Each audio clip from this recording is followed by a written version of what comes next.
Bueno, buenas noches. Buenas noches. Como me presentó Diana, mi nombre es Lina Victoria Hernández, servidora de la comunidad María Reina de la Paz. Y el día de hoy pues vengo con una enseñanza que el Señor me ha puesto en el corazón. Pero primero, por favor, invitadísimos a seguirnos en redes sociales, LinkedIn, en Facebook, Instagram, YouTube, TikTok. ¿En LinkedIn también estamos? Sí, pero casi. Pero no se mueve mucho, ya eso es otro nivel de público. Entonces, bueno, invitadísimos para que nos sigan, nos den likes, para que compartan todas las publicaciones que hacemos en las redes sociales. El tema que les traigo hoy, el título que le di es Enfoque, fe y fuerza para superar las distracciones de la vida.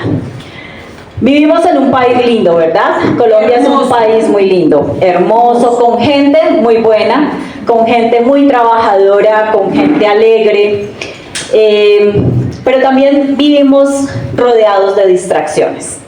Noticias que nos llenan de miedo, ya creo que muchos prefieren ni siquiera ver los noticieros. Redes sociales que nos roban tiempo, menos las de la comunidad María Reina de la Paz, esas no, esas sí enriquecen, edifican. Preocupaciones económicas que desgastan, violencia, corrupción que nos roba la paz. Y entre todo ese ruido que nos llega a diario, creo que nos preguntamos cómo mantenernos firmes, cómo seguir corriendo en la carrera de la vida sin perdernos del camino. Porque esas distracciones a veces nos hacen como decir ¿para dónde voy? ¿De dónde vengo y para dónde voy? ¿Qué hacemos? ¿Qué hacemos? Hoy el Señor nos invita a recuperar, a poner en práctica, más que recuperar, 3 pilares que necesitamos para vivir en victoria, para superar esos desafíos y esas distracciones que la vida misma nos está poniendo. Enfoque, fe y fuerza. Enfoque que implica tener una dirección clara, la capacidad de concentrarnos en lo importante, de seguir hacia adelante sin dejarnos distraer justamente. Fe, que es la confianza en Dios.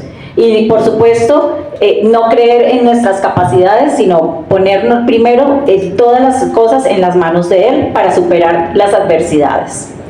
Y fuerza, ya sea interior, espiritual o física, o las 3, o 2 de las 3, pero esa fuerza para afrontar las pruebas con resiliencia y no quebrantarnos ante las adversidades. Vamos entonces a ver 5 textos bíblicos que nos hablan justamente de cómo superar esas distracciones de la vida a través de esos 3 pilares. Empecemos entonces con el primer pilar, enfoque. Nos dice Hebreos 12, del 1 al 2. Por eso nosotros, teniendo a nuestro alrededor tantas personas que han demostrado su fe, dejemos a un lado todo lo que nos estorba y el pecado que nos enreda, y corramos con fortaleza la carrera que tenemos por delante. Fijemos nuestra mirada en Jesús, pues de Él procede nuestra fe y Él es quien la perfecciona. Venimos diciendo, la vida es una carrera. Y para llegar a la meta, ya lo hemos visto, hacia adelante. No mirar hacia los lados porque eso nos distrae. Ahora que están corriendo, creo que es la Vuelta a España, por ejemplo, si un ciclista va en su carrera y se distrae mirando esos paisajes tan lindos de España, ¿qué le puede pasar? ¿Les pierdes? Se puede caer, puede perder, ¿verdad? Sí, claro. Eso mismo nos sucede a nosotros si perdemos el foco, si no miramos hacia adelante. Y obviamente sí, se puede mirar hacia los lados, pero no dejarnos distraer, porque si no, podemos perder. Justamente este texto de la carta de los Hebreos nos dice que dejemos todo eso que nos estorba. Y cuando dice estorbo, se refiere a esos obstáculos y a esos pesos que no nos dejan avanzar. Y que dejemos también el pecado que nos enreda. Esos pesos, esos estorbos, esos obstáculos, no es que sean del todo mal, no, pero sí nos distraen y nos quitan la mirada y el foco en lo realmente importante, que es ¿quién? Jesús. Cristo Jesús. Este texto entonces nos invita a algo muy concreto. Dejar estos pesos, esos obstáculos a un lado, dejar el pecado para correr con fortaleza y libertad la carrera de la fe con los ojos puestos en Jesús. Ustedes de pronto se han puesto a pensar a veces, cuando no tengan nada que hacer, no tienen nada que hacer, se han puesto a pensar cuáles son esas cosas que les distraen, cuáles son esos pesos que los distraen. No sé, de pronto muchas horas pasando en el celular, en redes sociales, que nos quitan tiempo de oración, y cuando nos damos cuenta, uy, no, ya está muy tarde, ya me tengo que acostar a dormir, y la oración, chao, ahí quedó. O de pronto comparándonos con otras personas, ay, es que el vecino, vea, llegó en ese carro nuevo, tan chévere, y no, yo todavía no he podido cambiar el mío. A veces son cosas que roban la paz, bobadas, pero roban la paz. O como les decía, las noticias que nos hacen es llenar de ansiedad y de preocupación. Ay, Dios mío, no, es que ya ni salgo a la puerta porque se atracan en esos restaurantes que hay tanta vigilancia en mi casa que... Entonces, esos son pesos, son distracciones. No necesariamente son pecados, pero sí nos hacen más lentos en el caminar espiritual. Menos oración, más ansiedad, menos paz. Entonces nos ponen muy lentos en ese caminar espiritual. Por ejemplos, como ejemplos, en la familia. Resentimientos guardados entre los esposos, entre padres e hijos. Qué lástima, pero se ve. Entre hermanos. Y pasan los años y no se perdonan. Y ese peso no deja avanzar en la vida familiar. En el trabajo y bueno, en otras comunidades, no en esta, por ejemplo, las envidias, la comparación, el deseo de aparentar más que otros, eso roba y mata la paz. En la sociedad, esa falta de esperanza que estamos viviendo lastimosamente, ese desánimo frente a tantas noticias violencias, ante tanta corrupción, es un ambiente de pesimismo el que estamos viviendo lastimosamente. Son pesos que nos impiden ver la acción de Dios. Entonces, si vemos, no son pecados, pero sí son pesos que nos hacen lentos, nos ponen así como que tuviéramos algo encima y no nos deja como avanzar. Y está por otro lado el pecado, como nos menciona la carta a los Hebreos. Ya el pecado sí es una red, nos amarra los pies y no nos deja, eso sí que no nos pone lentos, sino que no nos deja avanzar para nada, no nos deja ni mover. Y como que queremos, pero no, el pecado es que es tan chévere, yo sé que eso es pecado, pero es que me gusta tanto, entonces no logro salirme de ahí y ahí me quedo estancado, me quedo anclado. Por ejemplo, en la familia, infidelidades, falta de diálogo, el orgullo, que incluso llevan a que no se perdonen cosas en la familia y como consecuencia pues hacen que el amor falte y se rompa ese matrimonio o esa unión. En el trabajo, como les decía, la corrupción o esas trampitas que uno dice, ay, eso es inofensivo, entonces yo me llevo esa calculadora que para eso pues compran más porque para qué si ellos tienen plata. O si no, las contadoras, yo arreglo esas cuenticas ahí, eso nadie se va a dar cuenta y me cuadra todo el balance. Eso ya es pecado, porque estamos no solo robando, sino que estamos engañando. Y eso va pesando en la conciencia. En la sociedad, la indiferencia con las personas que necesitan, la indiferencia con las personas que necesitan algo material o un simple gesto. Nos volvimos tan indolentes, tan indiferentes, nos volvimos personas que solo pensamos en nosotros, en lo que necesitamos y estar bien nosotros, y los demás como que nos resbala. Es más, socialmente hemos normalizado tanto la violencia que me sorprendía escuchar que al chico que asesinó al senador Uribe le van a dar 7 años de cárcel. Entonces se volvió como tan normalizado tener violencia en este país, y como que háganle que eso no pasa nada, porque la justicia no va a castigar. Entonces esos tipos de pecados son de los que nos tenemos que despojar, porque nos estorban, porque no nos dejan avanzar, eso sí que nos dejan ahí quietos. Y todo pecado, como les digo, es un lastre que no nos va a permitir avanzar en este caminar de vida, de fe que hemos iniciado. Importantísimo. Nosotros nos conocemos, Dios nos conoce mejor, pero nosotros nos conocemos muy bien. Entonces debemos ver cuáles son esas áreas de pecado que más nos cuesta vencer y pedir ayuda al Espíritu Santo para superarlas. Porque de lo contrario no vamos a poder obtener victoria sobre esas áreas específicas. Requiere perseverancia. Como yo les decía, no es fácil porque hay pecados que gustan y la gente ahí se queda. Son caramelitos, entonces la gente se necesita perseverancia, se necesita compromiso para salir de esos pecados y darle todo el permiso al Espíritu Santo para que obre en nuestras vidas.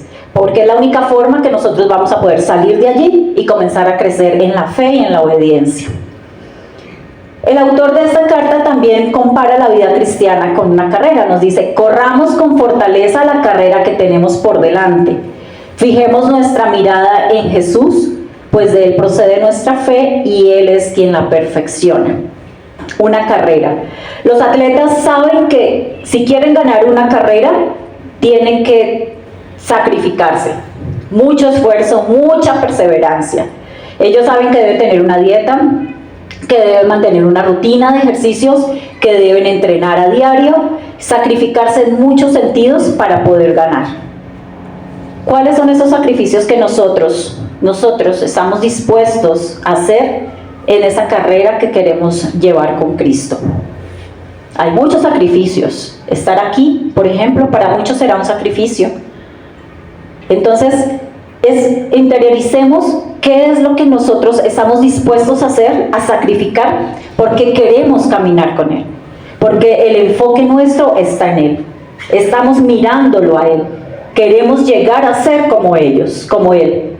No queremos que las distracciones nos alejen de ese caminar que es Jesucristo. La clave no está solo entonces en soltar el peso y los pesos y el pecado. Muy importante. También poner la mirada en Cristo. Como familia, ¿cómo lo podemos hacer? ¿Cómo podemos poner la mirada en Cristo como familia? Orar. La oración, fundamental. Fundamental. No solo nuestra oración personal, la oración como familia, la oración como parejas, la oración como esposos, apoyarnos mutuamente, caminar en la misma dirección. Porque si el esposo va por acá y la esposa por acá, esa carrera se perdió. En el trabajo, siendo íntegros, en la sociedad, siendo testigos de esperanza en medio de esta oscuridad en la que estamos. Porque tenemos que nosotros que creemos, por fe sabemos que ya Jesús venció, entonces la tenemos ganada, pero debemos ser portadores de esperanza también ante las demás personas y decirles, miren, sigan caminando así, mirando a Cristo, que lo vamos a sacar adelante. Entonces, como conclusión, para superar las distracciones, Hebreos 12:1-2 nos llama a despojarnos de los pecados, de los pesos que nos estorban, a correr la carrera de la fe y a mantener, y especialmente mantener la mirada fija en Jesús para alcanzar esa meta final. Es claro para todos que tener los ojos puestos en Jesús, nosotros si tenemos los ojos puestos en Jesús, vamos a dejar de mirar cosas insignificantes que están a los lados. No nos vamos a dejar distraer por las personas que quieren distraernos o por las cosas que quieren distraernos. Entonces, clarísimo este tema, esta parte de Hebreos. Hay otra cita bíblica que está en Nehemías 6, del 1 al 14. Y no la conocía, la verdad, yo no la había leído, pero nos muestra una escena muy, muy rica para hablar de perseverancia, de discernimiento y de confianza en Dios. Nehemías 6, del 1 al 14. Resulta que Nehemías tenía una misión muy clara. Él tenía que reconstruir los muros de Jerusalén que habían sido derribados Y pues esa falta de los muros obviamente no tenía, Jerusalén no tenía protección, entonces estaba expuesto a ataques, estaba indefenso. Entonces Nehemías tenía como misión reconstruir esos muros para que Jerusalén volviera a estar fortalecida y segura, para que además tuviera protección, no solo protección, sino también dignidad, que en ese tiempo era súper importante. Pero en ese camino de esa misión que tenía Nehemías, pues no faltaron los obstáculos, los pesos que habíamos hablado. Enemigos que lo querían distraer, calumnias para ensuciar su nombre, intentos de meterle miedo. ¿Les suena familiar eso? Por ahí, de pronto en sus trabajos, de pronto en su vida familiar, han tenido obstáculos como enemigos, como calumnias, como miedo. Yo creo que sí. Y aquí, sí, y lo que pasa es que, ¿qué sucede, por ejemplo, en una cultura como la nuestra, como la colombiana? Que cuando alguien quiere hacer lo correcto, siempre hay quien lo busca detener. No falta el que le quiera hacer la zancadilla. La trampita. La trampita. Cuando alguien lucha por la justicia, siempre hay voces que lo quieren atacar. O si no, ¿qué pasó con esos pobres policías que estaban haciendo lo justo y lo que hicieron fue atacarlos y matarlos y bueno, todo lo que sucede? Cuando una familia quiere unirse, va a salir quien quiera ponerle el pero, la trampa, para que no haya unidad familiar. Entonces, el mensaje es claro. No dejemos que nada nos detenga. No lo permitamos. Vamos a leer entonces Nehemías, la primera parte del 1 al 4, que es cómo actuó Nehemías justamente a la distracción. Dice: cuando Sanballat, Tobías, Gesem el árabe y los demás enemigos nuestros se enteraron de que yo había reconstruido la muralla, está hablando Nehemías, y de que ya no quedaba en ella brecha alguna, aunque en aquel tiempo no estaban colocadas las hojas de las puertas, Sanballat y Gesem mandaron a decirme: ven a entrevistarte con nosotros en Jaquefirim, en el valle de Ono. Pero ellos tramaban hacerme mal. Por eso les envié mensajeros para decirles: estoy ocupado en una obra importante y no puedo bajar. ¿Por qué voy a dejar que la obra se pare, abandonándola para bajar donde vosotros? 4 veces me enviaron el mismo recado y yo di la misma respuesta. Entonces, ahí estaban los enemigos. Esos enemigos de Nehemías lo invitan, le dicen: no, que vaya hasta Oro para reunirse con nosotros. Pero en realidad la intención de ellos era ponerle una trampa a Nehemías para que él dejara de hacer la muralla. Y Nehemías muy inteligentemente les contesta: estoy ocupado en una gran obra, no puedo ir. Hermanos, nuestros enemigos siempre van a querer distraernos, siempre van a querer que nosotros quitemos la mirada en Jesús y la pongamos en Él y dejemos de hacer la misión o cumplir el propósito para el cual Dios nos ha creado. Recordemos que el maligno conoce muy bien nuestra vida, la vida de nuestra familia, la vida de nuestros seres queridos, conoce nuestras debilidades, conoce también la construcción que nosotros estamos haciendo de nuestro muro espiritual, familiar, ministerial. Él la conoce muy bien, él es muy astuto. No permitamos que nada ni nadie nos distraiga de la gran obra que estamos haciendo, de ese propósito, de esa misión que tenemos. No tengamos miedo de decir no también es respuesta. Recordemos que el enemigo es persistente, él anda como león rugiente buscando a quien devorar y usará cualquier medio para distraernos y apartarnos de esa gran obra que Dios nos ha encomendado. Por ejemplo, el papá o la mamá que los domingos, por ejemplo, que es como el día que más se tiene, el día que más se tiene tiempo para compartir. Entonces, el papá o la mamá que en lugar de dedicarle tiempo a sus hijos, entonces el papá se va a jugar fútbol y el tercer tiempo llegan los amigos y entonces venga, vámonos para el tercer tiempo.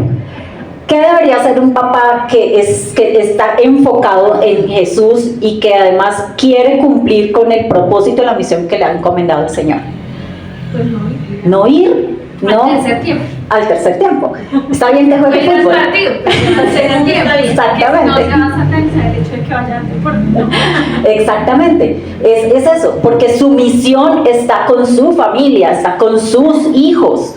Entonces, lastimosamente hay muchos padres, muchas madres que se pierden en el celular, volvemos al celular, pero es que de verdad Es para que mí se ha es convertido en una cosa impresionante, es muy útil, pero también me parece tan delicado de manejar.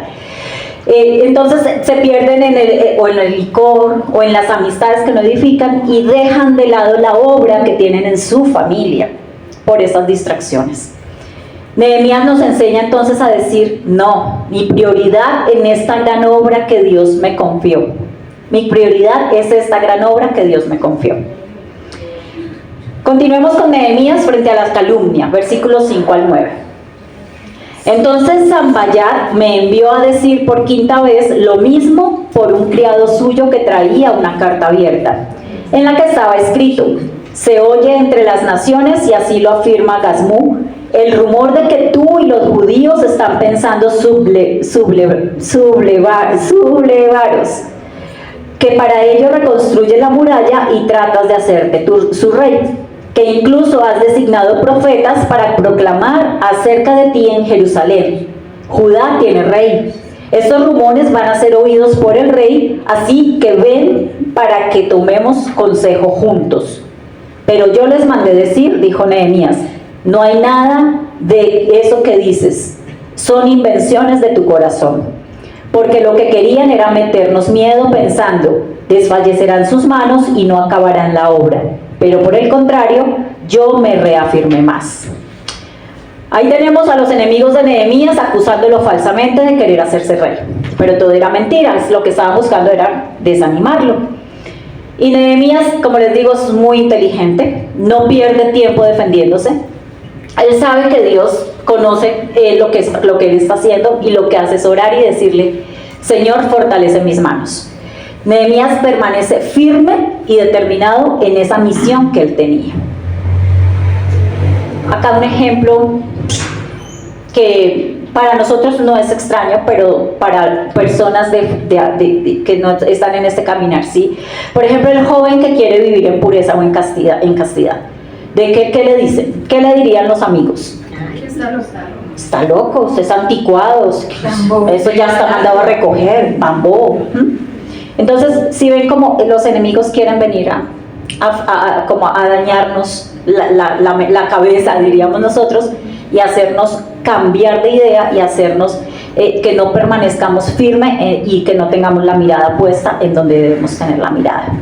Entonces, la calumnia va a herir, sí, pero hoy Nehemías nos está enseñando a no perder el rumbo, no responder con odio, ¿sí ven? Él se fue muy tranquilo, y seguir firmes en la misión y por el contrario pedirle fuerzas a Dios.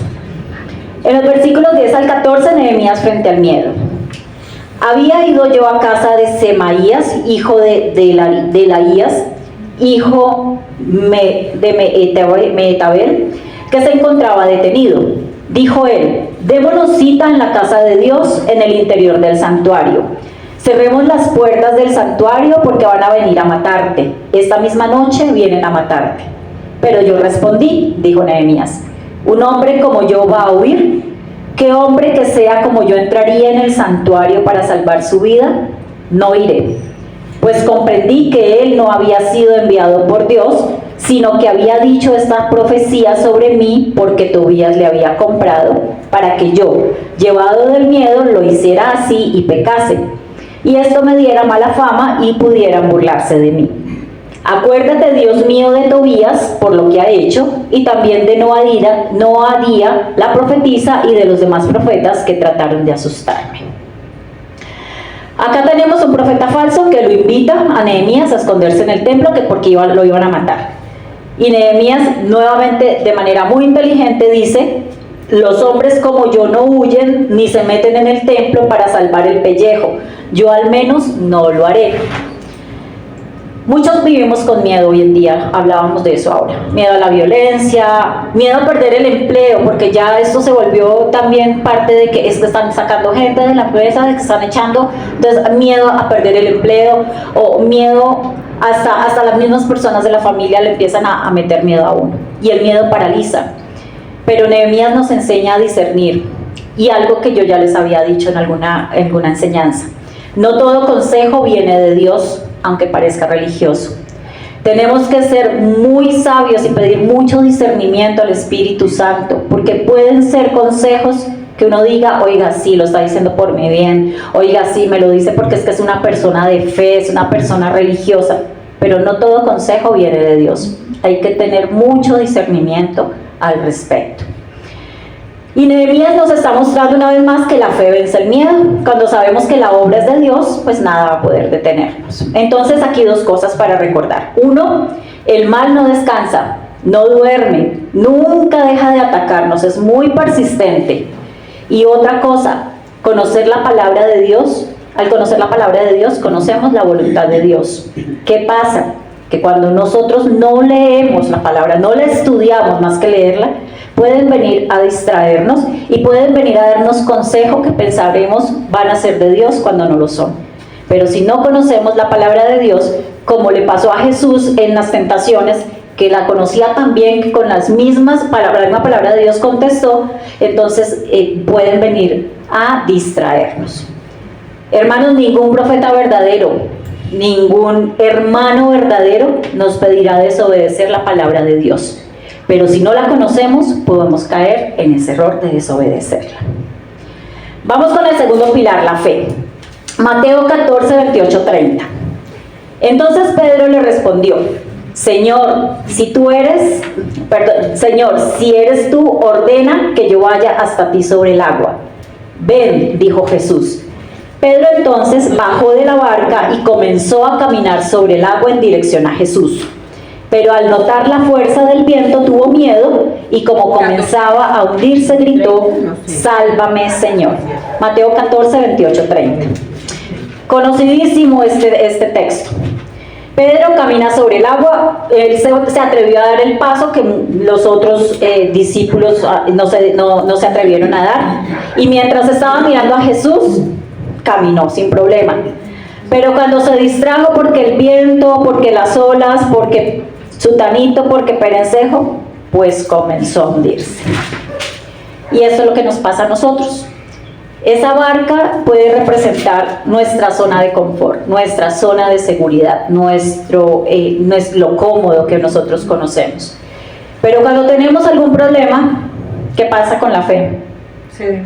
Se nos empieza a debilitar y a derrumbar. Y tendemos a mirar más el problema que aquel que nos puede ayudar a salir de él. No era la tormenta lo que estaba hundiendo a Pedro, era la falta de enfoque y de fe en Jesús. Cuando Jesús le dice, hombre de poca fe, ¿por qué dudaste? Les recuerdo que la duda no es no creer, es tener esa fe dividida.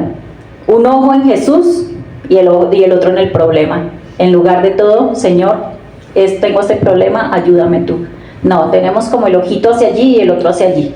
Jesús y el problema, ¿qué hacemos? ¿Para dónde me voy? ¿A cuál de los dos?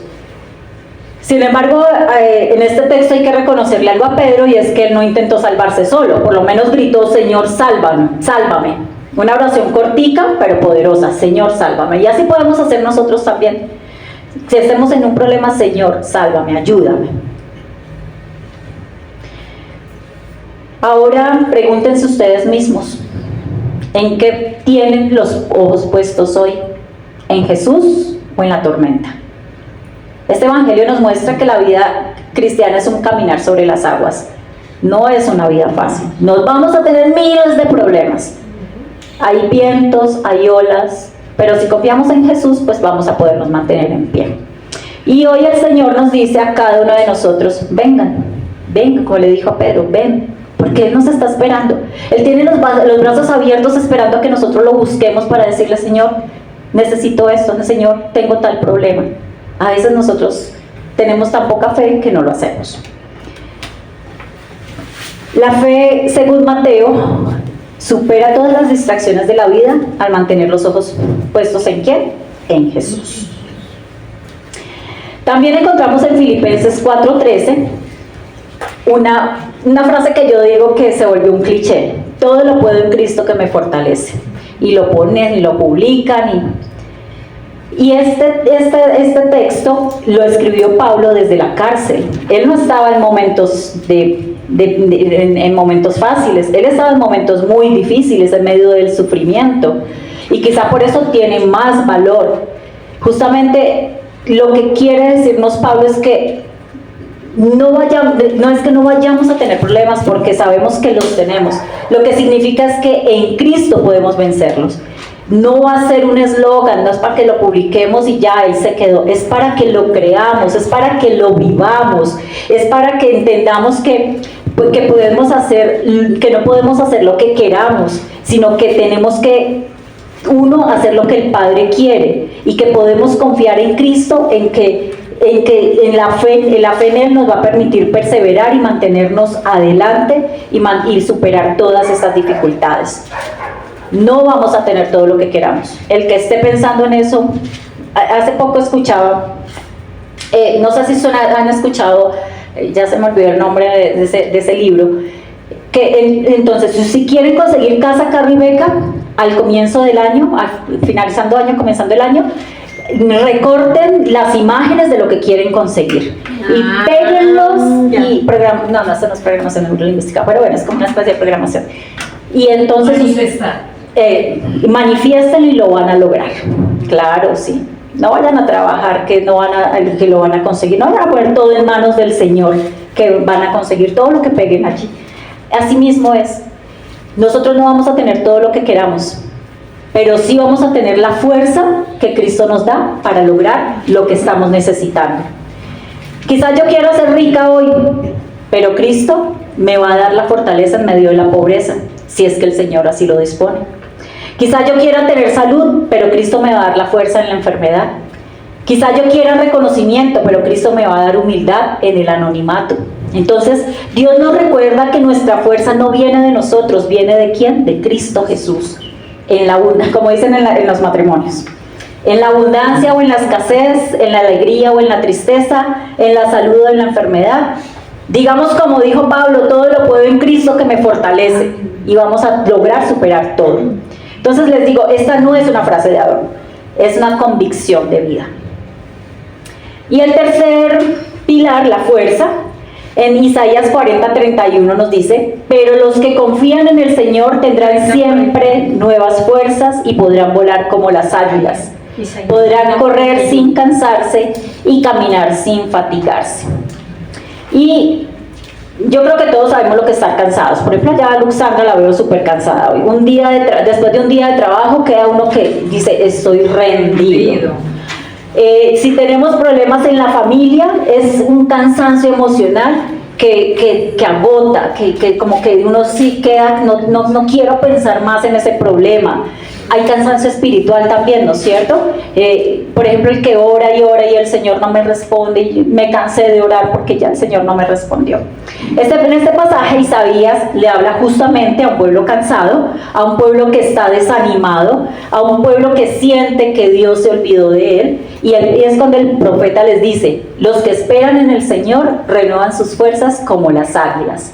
¿Y por qué utilizan tres imágenes valiosas? Volar como las águilas, porque el águila es un animal grandote, es un símbolo de altura además, y resulta que es que el águila, cuando viene la tormenta, él lo que hace es extender sus alas y elevarse sobre la tormenta. Él no se esconde. Entonces, por eso volar como las águilas es valiosísimo. Correr y no fatigarse significa, cuando corremos es pues avanzar rápido, ¿no? Entonces la promesa es que cuando confiamos en Dios, Él nos da energía extra para superar esos momentos de carrera intensa. Y caminar y no cansarnos, porque no siempre es correr. Yo soy una que tengo que aprender de eso, porque yo todo el tiempo ando acelerada. Pero la vida no siempre es correr. Muchas veces es caminar despacio, con paciencia, paso a paso. Entonces, esperar en el Señor no es no hacer nada, es intercambiar mi debilidad por su fuerza. Y cuando espero en Él, Él me da las alas para volar, me da piernas para correr y me da pies para caminar cada día. Entonces, esos tres pilares nos llevan a concluir que cuando mis fuerzas se acaban, las fuerzas de Dios comienzan en Él. Me llevan a concluir que si yo tengo enfoque como Nehemías, que si yo estoy decidida a enfocarme realmente en lo que es importante para mi vida, no distraerme con lo secundario, que si como Pedro miro a Jesús y no miro el caos que hay a mi alrededor, que si como Pablo digo, todo lo puedo en Cristo que me fortalece, que si como Isaías digo que todo lo que esperan en Dios van a renovar sus fuerzas, con enfoque, con fe y con fuerza, nada nos va a detener. ¿Pero quién? ¿En quién? En Cristo Jesús. El mundo nos quiere distraer, pero Jesús nos quiere enfocar. La vida nos quiere hundir, pero la fe nos va a sostener. El cansancio nos quiere parar, pero la fuerza de Dios nos levanta. Llevémonos eso en esta noche. Amén. Amén.